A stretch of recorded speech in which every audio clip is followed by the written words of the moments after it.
First of all, thank you all for coming. I really appreciate it. We're going to be talking about stretching, as you would surmise. With that being said, obviously there will be a portion where we're doing hands-on stuff. The majority of this will be that. Morning, how are we doing?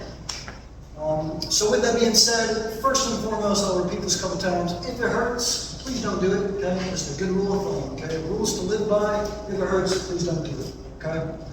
So we're going to talk about 4 things mainly today. Number 1, why the heck does this matter, right? Why the heck are we here? Why are we talking about stretching? What's the point, right? Number 2, we're going to go over basically 3 types of stretching, mainly 3 types of stretching. How we doing? There's different kinds beyond that, but that's what we're going to mostly focus on here today. Number 3, prioritizing certain stretches, why we should be doing certain ones versus others, and kind of finding the problem areas. And then number 4, we'll walk through examples. Okay, we'll talk about what we're doing, how we're doing it, all that kind of stuff, and we'll walk it through it, okay? So to the top, why the heck are we here? Why should we be talking about stretching? What's the point of all this, okay? I'll kind of keep it at this. The number 1 thing I want you to get from today is your mobility is your ability, okay? There is a difference between flexibility and mobility. Flexibility is essentially your ability to passively achieve a range of motion. So if I take my arm and someone were to push it back this way and tore it back pretty far there, that would be my flexibility. I'm not actually moving it. Obviously here I'm moving it right now, but if someone's actually pulling this backwards for me, that would be my flexibility, right? The amount of range of motion that someone can basically passively take my joint through. Now your mobility is what you're actually able to control. If I can bring my leg up this high, that's my mobility. If someone took my leg and shot it up there, that would be my flexibility. So your ability to actually control a joint through a range of motion, that's what we're actually looking to improve. Flexibility sounds cool, it doesn't actually do much of anything. We'll get further into that, but that's a big delineation I kind of want to make off the bat. So again, why does this actually matter? Why do we care about mobility? Your body is always going to do pretty much whatever it tells you to do, right? If I tell my body to bring my leg up like this, I'm going to bring my leg up like that, okay? Now the way that my body actually achieves that is different on each individual, okay? If I've got terrible, super tight hamstrings and I go to do that, I might bring my leg up there, but my foot might turn out to compensate. I might be recruiting different musculature that really shouldn't be kicking on in that instance. And what that does over time is it creates movement compensations. We're out there walking around and we see people kind of moving a little bit differently and that kind of thing. Movement compensations happen over time if we don't have the proper mobility to achieve what we're actually asking our body to do. The body's going to do it, whether you like it or not, I guess, but we want it to actually do it effectively and healthy, right? We want to actually feel good when we're doing these things. And then number 3, really just improving performance, right? If you want to barbell squat 400 pounds, if you want to swing your golf club a little faster, if you want to garden a little bit better, you've got to have the mobility in order to achieve that, right? If Gary wants to hit some hockey match, get out there and grind it out, he's got to have the mobility to do that, okay? Otherwise he's going to have a terrible time, okay? We obviously want to be moving healthily throughout our life, okay? The 3 major types of stretching that we're going to be kind of using today more than anything, we'll break it down like this. Passive stretching, which is without movement.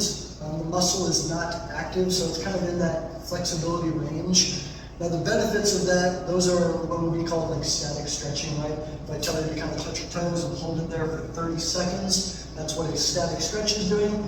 The benefits of that are actually more so with helping to increase very, I suppose, quickly range of motion for the very short term, like I'm talking maybe 30 minutes up to that. And after that, that range of motion is pretty much back to where it was, okay?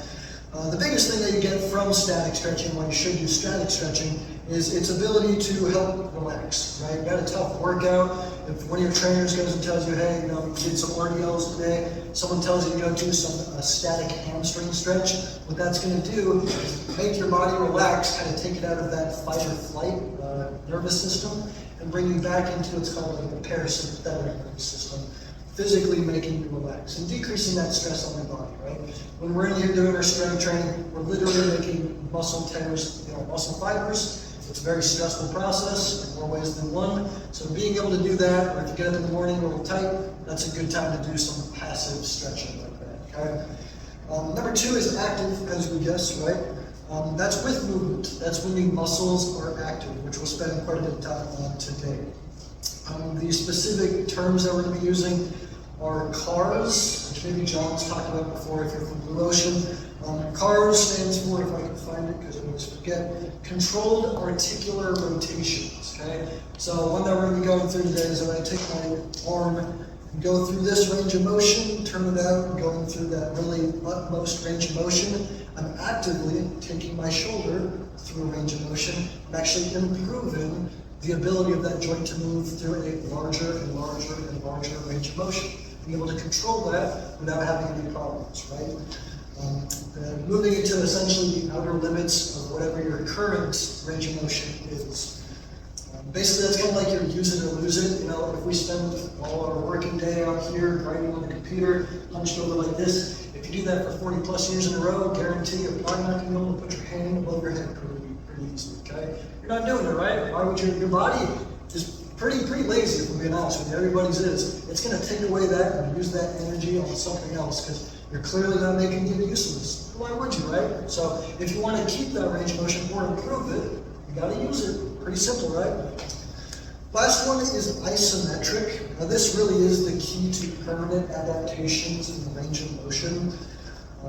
That's kind of like, so an isometric contraction is when, so if we're doing like a wall sit, right? If you go up against the wall and just drop into a squat, you're not actually like moving through a range of motion, you're just sitting in it. That's a static hold, but those muscles are fired up and they're still working. So you're actually training your nervous system and your brain to say, actually, Brendan, this is okay. I feel comfortable in this position and we can control this. Let's move on, right? Let's improve even further, right? What we're going to be using for that are what are called PALS and RAILs stretches, which stands for Progressive Angular Isometric Loading Stretching. Long terminology, I'll make sense of it later. But again, the general guidelines there, or what we're actually looking to do, is improve our nervous system's ability to handle new ranges of motion while firing up those muscles at that increased range of motion, right? That's the general goal of that, okay? And that's when actual strength improvements occur. When we watch the Olympics and some guy pulls up and he tore his hamstring or something like that, those injuries don't occur at like this portion, right? They're gonna happen at the utmost length or the utmost like inside portion of any kind of movement, right? The golf swing, it's not happening here. It's that tear is going to happen at the top or at the very back, right? Now, if we're able to increase that again, going forward and back with that increased range of motion, we decrease the likelihood of injury, and that's a huge benefit to us, right? If we want to keep moving, do it healthily, that's what we're looking to do, okay? So, we're going to prioritize a lot of this today is going to be really just along shoulders and hips, and I can promise you that probably 90% of your problems are right there, okay? Almost everything always going to stem from those hips. The shoulder joint is the most complex joint we have in the body. Hip is a close second. So 9 times out of 10, those issues, those aches or pains, neck pain, back pain, and stuff like that, a lot of times it's going to be those hips and those shoulders, okay? So we're going to focus on that. When you guys are at home doing all these things, I highly recommend focus on the hips and shoulders. Those are your problem areas more often than not, okay? Now, choosing when to prioritize what kinds of stretches, I'll make it very simple, and I'll go over this again. But if you're dealing with tense or sore muscles, we're looking for those passive stretches. That static hold, just lengthening out the hamstrings, doing that hamstring stretch, just hanging out there. If you're feeling stiff, if you wake up and your back's tight, you got a kink in the neck or something like that, good opportunity for some active stretching, right? Actually moving the body, and basically loosening up, right? A little oil can goes a long way. Working to improve your range of motion, that's when those isometrics are at their best, right? We're actually loading a muscle when it's at a lengthened state to tell our body that, hey, this is actually good, I can handle this, let's move on and let's improve this, okay? So with all that being said, let's have some fun. We're going to do some stretching, okay? So if you would like to, you can feel free to grab a mat. I've only got so many to work with, but if not, you can be on the floor. I've got another pad here in case somebody's knees hurt. I will reiterate one more time. If it hurts, please don't do it, okay? Please don't do it, okay? You don't need to do it, all right? So, keep it pretty simple. So this first one, what we're gonna do, we're gonna work on the adductor. So this inside of the thigh, which again kind of has to do with the hamstring as well. This one's gonna be more in line with like a static stretch. So we're gonna be in a half kneeling position. One knee's gonna be on the ground, other leg's gonna be out like so. You got two options for that leg out to the side. It can either be on the ground like mine is, or it can be turned up. Either way is fine, okay? Couldn't care less, pick your poison. From here, you're gonna drop down towards the floor like so. And you're gonna shift your hips backwards until you find a decent stretch. We're not looking to tear anything or anything like that. I'm talking maybe 70% of what you would think would be your max, okay?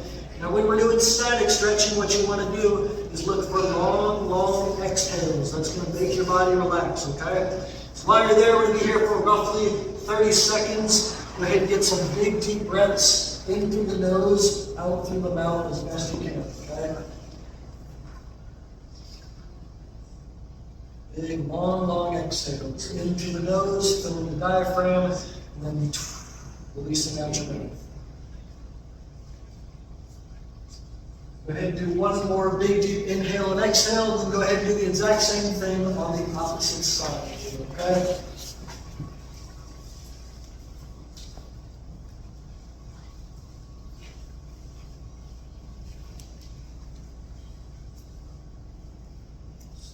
Long, long exhales here. Those of you that do pickleball and such similar activities, this is an excellent stretch afterwards. Again, we're doing a static stretch, so this is what we're kind of looking for. Looking for the kind of just relaxing body, okay? One more big deep inhale, exhale, then you can go ahead and relax.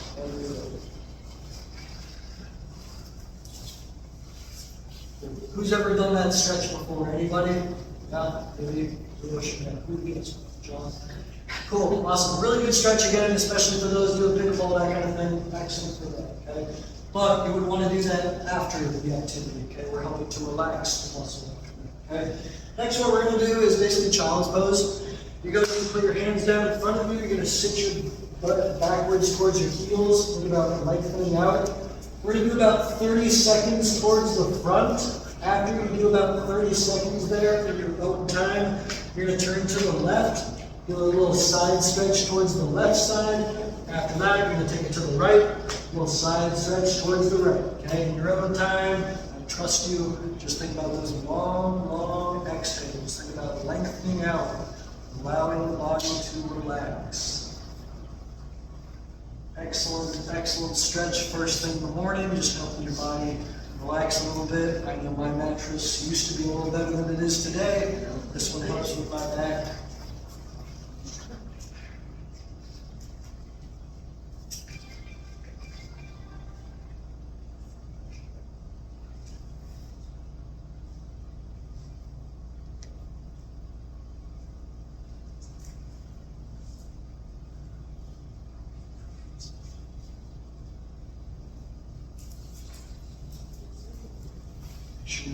All three sides, and whenever you're done with all three sides, feel free to go ahead and relax and just look my way so I know you're done.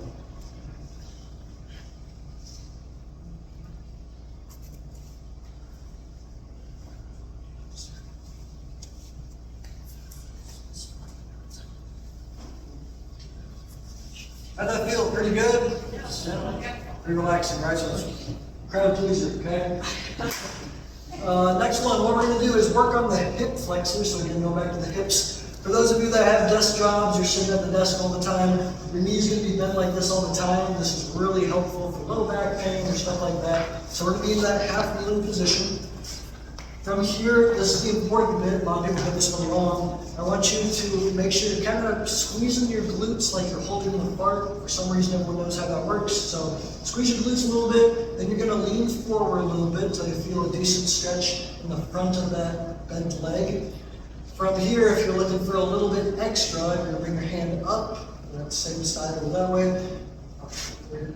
And then you'll lean to that bent leg over this side. Just a little bit, but you're going to feel a big old stretch along the whole side of your body. While you're here, try your best to relax. Get some big deep inhales and exhales, roughly maybe 3 big deep inhales and exhales. After that, go ahead and switch sides, same exact thing.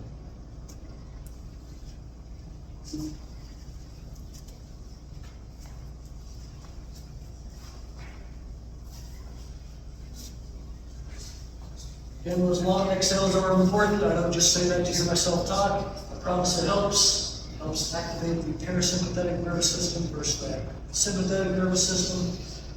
Or rest and digest versus fight or flight.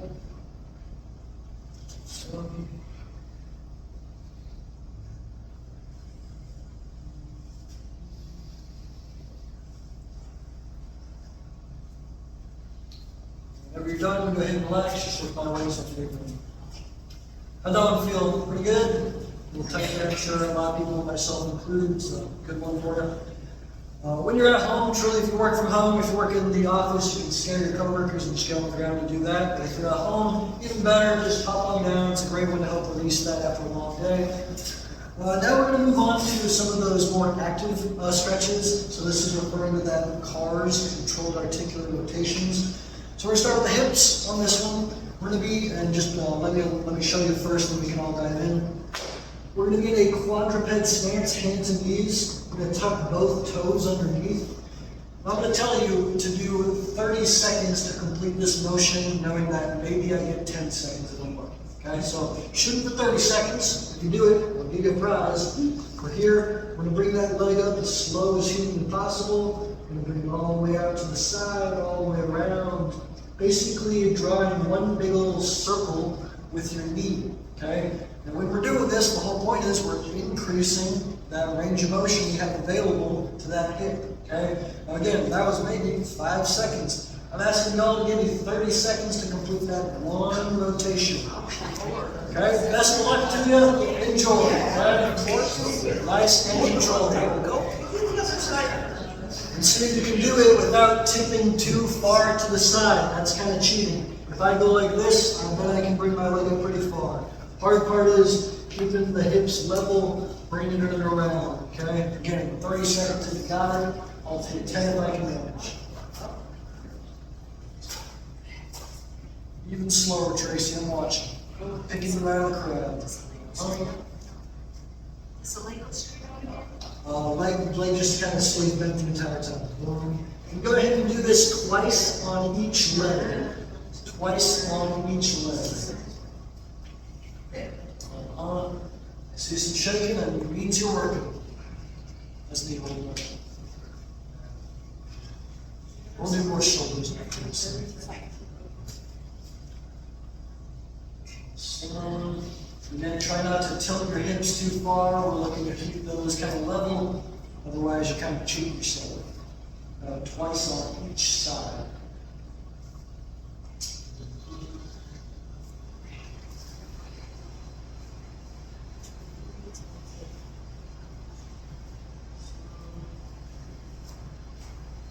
Where'd you get it with this one? 9 weeks ago. 9 weeks. Yeah, you do box jumps and promotion. Oh yeah, of course. Easy. Once you're done with 2 times on each side, go ahead and relax. Look my words, I can talk to you.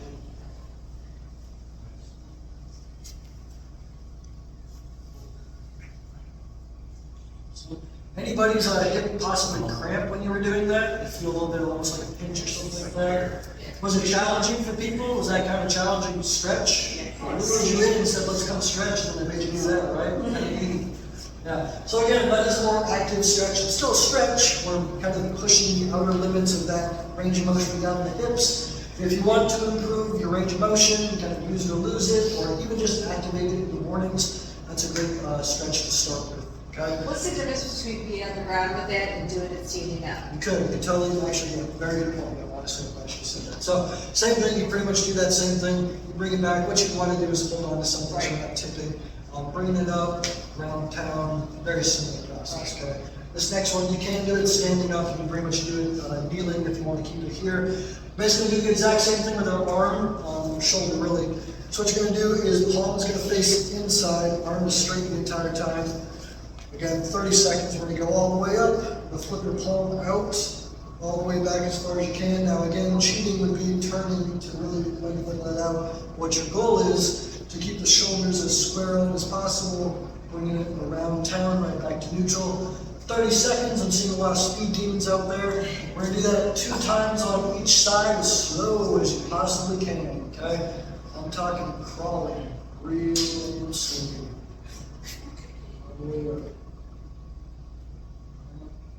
And again, this one for the golfers in the room, for pickleballers, anything like that. This is a great, great exercise. You can pretty much do this every single day. It'll get you real far. And then the reason that kind of like the shoulders like this are so important, anyone here have back pain of any kind of sort? Well, I do, yeah, good joke, right? Everybody does, I can guarantee it, okay? Shoulders, if they're not sufficiently mobile, you're going to compensate by turning your body way more than you need to, which a lot of times stems from the low back. Low back is great for stability. It's not really made to be turning all that much. So if your shoulders aren't up to the task, and I still need to reach that jar of cookies up on top of the fridge, my body's going to find a way, but it's probably going to roll my low back where it's not supposed to, right? If I need to reach back towards my back seat in the car to reach that bag of chips, I'm going to do it, but if my shoulder can do a little bit more work, that'd feel a whole lot better when I did it. Slow, nice and slow.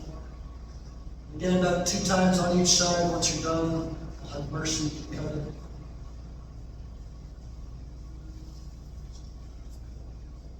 Again, we'll try not to turn your shoulders too far. We're looking to keep them straight ahead there.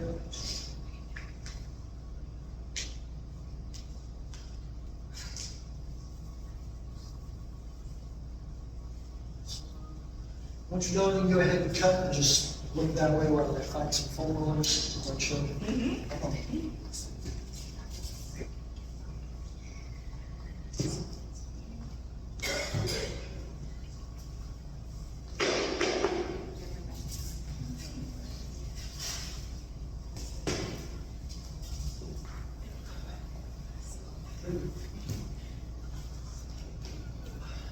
I'm going to put some foam rollers up. You have to share a little bit here for a second.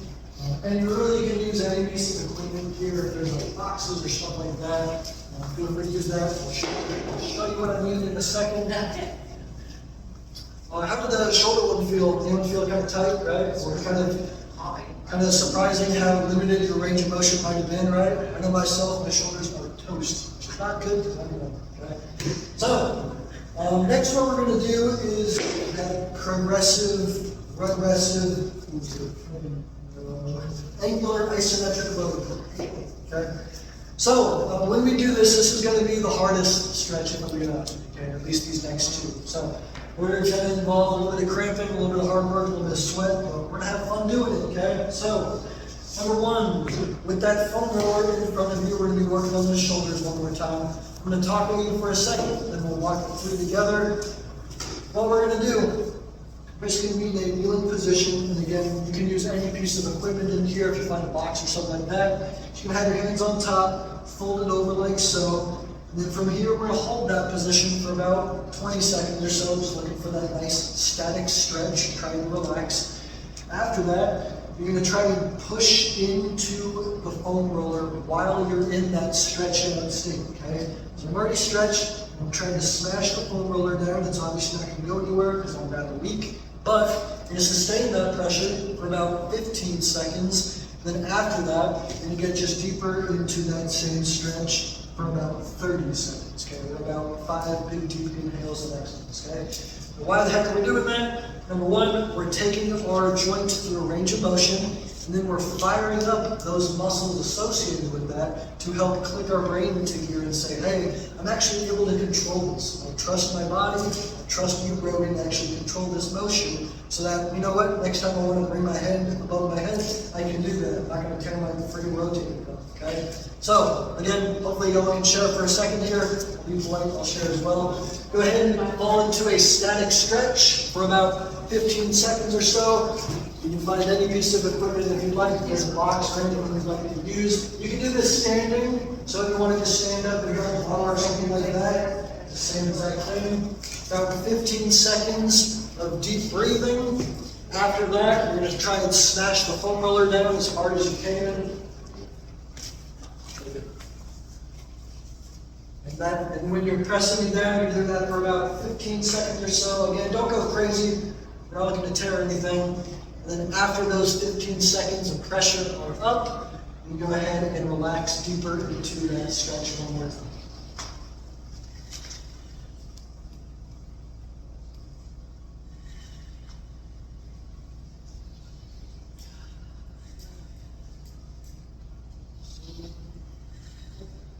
So you can keep those arms relatively straight, or as best you can straight.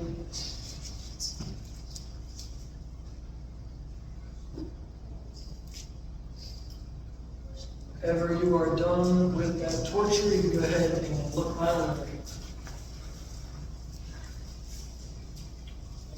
Is that hard for anybody? I know it's hard for me every time I do it. Yeah. Feel a little bit of pressure when you do it? Yeah. Cool. So again, that one really is, if you are actually looking to improve your range of motion, if you've been around this world and everyone tells you to stretch, to become flexible or something like that, tell them to shove it and tell them to do this instead, okay? Because this is actually what's going to increase that range of motion. It actually really just comes down to your body trusting you and literally building up that ability to take your arm through that range of motion, okay? And as you guessed, question? The third part of that, so you start like this, and then you're pushing down, and then the third part is like you relax. Just a further stretch, just a further deeper static stretch. Yeah. And this next one is actually going to be a little harder, okay? So yeah, so those are the shoulders. We're going to do the hips. This one's probably going to involve either standing up or you can kind of do it from the ground. Either way, I'll show you both ways. But if you're going to be standing doing this, you're going to find a box best you can. Again, I'll talk you through it, then you guys can have your turn. What you're going to do, we're working mostly on the hips and hamstrings here. Then you get into a conventional hamstring stretch. Now, people do this wrong. Typically, people turn their feet out. It's a natural compensation. It makes it easier for your body. We're not going to make it easier, we're going to make it harder. So, you're going to turn your feet slightly inward. Then you're going to lean forward until you find a decent stretch, roughly 70% of what you would want. 70% just long exhales for about 20 seconds or so. Now here's the hard part. After that, you're going to try and push your foot through the box while you're stretched out here. Obviously the box is not going to go anywhere, your foot's not going to move at all, but you can feel pretty tough, okay? You're going to try and fire into the box, which will give you like 70% of the power you got. Sustaining that pressure for about 15 seconds. After 15 seconds, you get deeper into that stretch one more time, again, about 20 seconds or so, just looking for a nice static stretch, trying to relax again. Hardest part, last one, you're going to try, you're probably not going to succeed, in bringing your leg off the box. You're probably not going to be able to do that because your body's not going to want to do that, okay? You're probably going to start tensing up, if not just like seizing up in your hip here. It's going to feel a little uncomfortable, it's going to be good for you, you're going to get over it, we're going to do it anyway, so maybe here, last part, we're just going to try and bring that leg off the ground. This is going to fire up like crazy. You're going to cuss at me, and then you're going to get back into that one more stretch, one more time, okay? So repeating, static stretch is getting a hamstring stretch. Number two, firing your foot through the box or the ground or anything you want to. Then you're going to get deeper into that stretch one more time. And then fire up that leg, trying to bring it off the box. You're not going to do it. That's okay. We're just going to have fun, okay? Go ahead and do it in your own time if you'd like to. Again, you can find whatever you'd like to use. Box, the ground, anything. Please.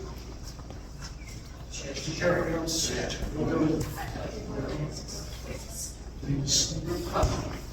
The big key is trying to keep your legs straight too, right? Straight legs. And again, just a static stretch to start. After that, you're going to try and push your foot through the box. You're not going to succeed, that's okay. After you try to, homie over there is definitely feeling it. Exactly. Yeah, absolutely, yeah. And you'll feel it towards the front of the leg as well. Obviously, we're stretching the hamstring, but as soon as we try and lift our leg, we're relying on that VMO and quadricep muscle. It's not going to want to do it. And we're trying to do that while you're still stretched out.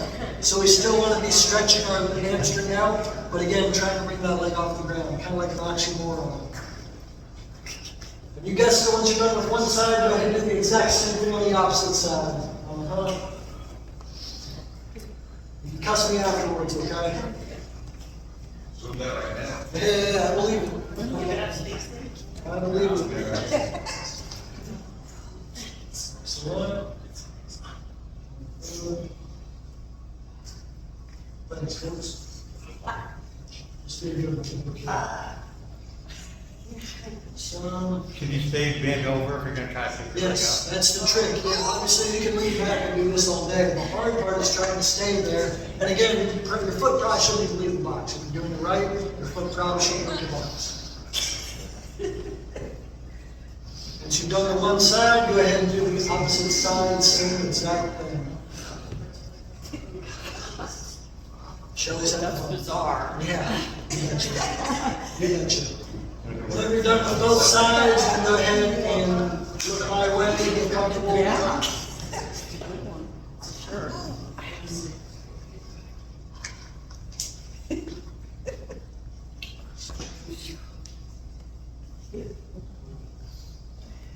Awesome. Was that hard for anybody? Yeah. Yeah, what do you guys? Yeah, don't know. It's very different. Okay.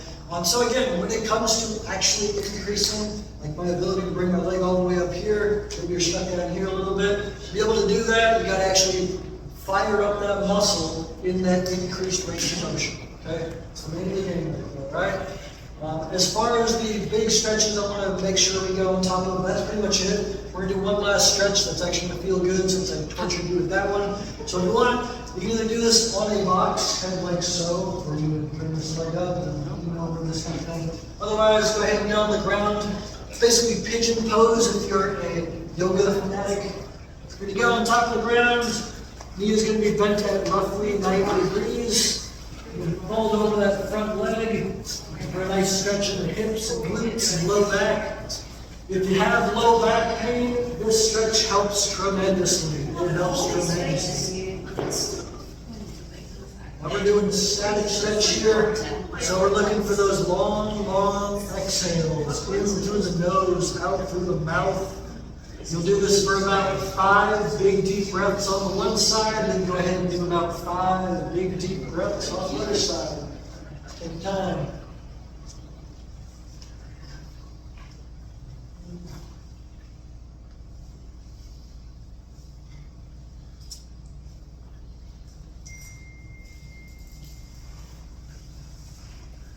Make sure you do both sides. You don't want to walk out of here lopsided. It'll be fun.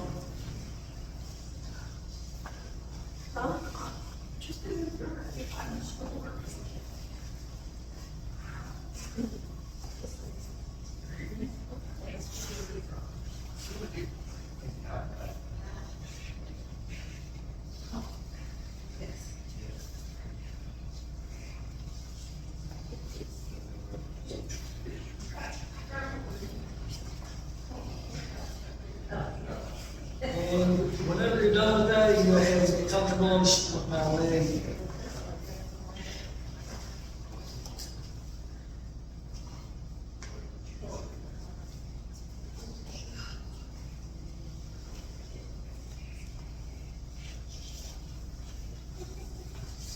How'd that last stretch feel? At least a little more pleasant than the other one before that? I hope so. Hard to worse. So, really quick, just a quick recap. The big things I do want you to make note of is, again, your mobility is your ability to actually move through this world and actually do it in a positive way, rather than creating all these aches and pains, all these messed up knees and such.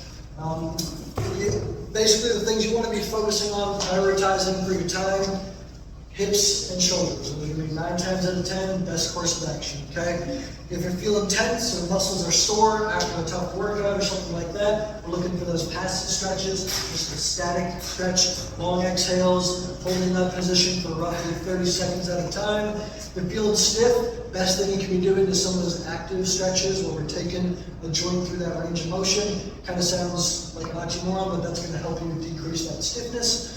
And then if you're actually looking to improve your range of motion, if you find yourself having chronically tight hamstrings, make sure that we're doing that kind of active, that really fun one that we all did. That would be great for those hamstrings, that shoulder, that kind of stuff. Those are actually going to increase your range of motion, okay? I've got other stretches I can show you, it won't bother you all that much. If you ever have questions, if anyone wants me to go over things at the end here, at your beck and call. With that being said, thank you all for coming. I truly appreciate it. You betcha. So it's been recorded, God willing. Hopefully that actually worked. And if it did, I'll make sure I send it off.